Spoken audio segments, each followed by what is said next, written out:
आप सुन रहे हैं जगत गुरु तत्वदर्शी संत रामपाल जी महाराज द्वारा लिखित पुस्तक जीने की राह। भूमिका। जीने की राह पुस्तक घर घर में रखने योग्य है। इसके पढ़ने तथा अमल करने से लोक तथा परलोक दोनों में सुखी रहोगे, पापों से बचोगे, घर की कलह समाप्त हो जाएगी, बहू बेटे अपने माता पिता की विशेष सेवा किया करेंगे, घर में परमात्मा का निवास होगा। भूत प्रेत पितर भैरव बैताल जैसी बुरी आत्माएं उस परिवार के आसपास नहीं आएंगी।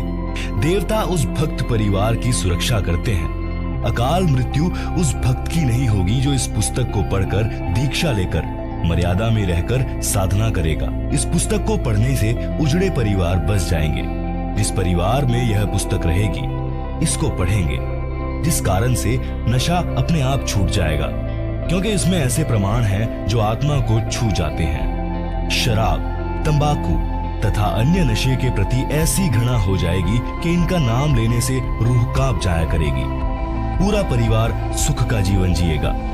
जीवन का सफर आसानी से तय होगा, क्योंकि जीवन का मार्ग साफ हो जाता है। इस पुस्तक में पूर्ण परमात्मा कौन है, उसका नाम क्या है, उसकी भक्ति कैसी है, सब जानकारी मिलेगी। मानव जीवन सफल हो जाएगा। परिवार में किसी प्रकार की बुराई नहीं रहेगी। परमात्मा की कृपा सदा बनी रहेगी। जीने की राह उत्तम मिलने से यात्रा आसान हो जाएगी।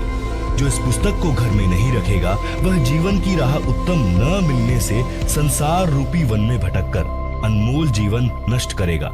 परमात्मा के घर में जाकर पश्चाताप के अतिरिक्त कुछ हाथ नहीं लगेगा। उस समय आपको पता चलेगा कि जीने की राह उत्तम न मिलने से जिंदगी बर्बाद हो गई। फिर आप परमात्मा से विनय करेंगे कि हे प्रभु, एक मानव जीवन और बख्श दो। मैं सच्चे मन से सत्य भक्ति करूंगा। जीवन की सच्ची राह की खोज करने सत्संग में जाया करूंगा। आजीवन भक्ति करूंगा, अपना कल्याण करवाऊंगा। उस परमात्मा के दरबार में आपके पूर्व के जन्मों की फिल्म चलाई जाएगी, जिनमें आप प्रत्येक बार जब जब मानव जीवन प्राप्त हुआ था, आपने यही कहा था कि एक मानव जीवन और दे दो, कभी बुराई नहीं करूंगा, आजीवन भक्ति भी करूंगा, घर का कार्य निर्वाह के लिए भी करूंगा, पूर्ण सद्गुरु से दीक्षा लेकर कल्याण करवाऊंगा। जो गलती अब के मानव जीवन में हुई है, कभी नहीं दोहराऊंगा या दोहराऊंगी। फिर परमात्मा जी कहते हैं कि अपने आप को तो मूर्ख बनाकर जीवन नष्ट करके आ खड़ा हुआ पापों की गाड़ी भरकर मुझे भी मूर्ख बनाना चाहता है। चल नरक में। फिर 84 लाख प्रकार के प्राणियों के शरीरों में चक्र लगा। जब कभी मानव स्त्री पुरुष शरीर मिले, सावधान होकर संतों का सत्संग सुनना और अपना कल्याण कराना। पाठक जनों से निवेदन है कि इस पवित्र पुस्तक के पढ़ने से आपकी 101 पीढ़ी लोक तथा परलोक में सुखी रहेगी। इसको परमात्मा का आदेश मानकर पूरा परिवार पढ़े।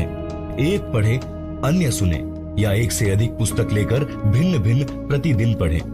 इसमें लिखे प्रत्येक प्रकरण को सत्य माने, मजाक में न ले। यह किसी सांगी की बनाई नहीं है। यह परमेश्वर के गुलाम रामपाल दास द्वारा हृदय से मानव कल्याण के उद्देश्य से लिखी गई है। लाभ उठाएं। सत साहिब। लेखक दासन दास रामपाल दास। पुत्र अथवा शिष्य स्वामी रामदेवानंद जी। सतलोक आश्रम, बरवाला, जिला हिसार, हरियाणा, भारत।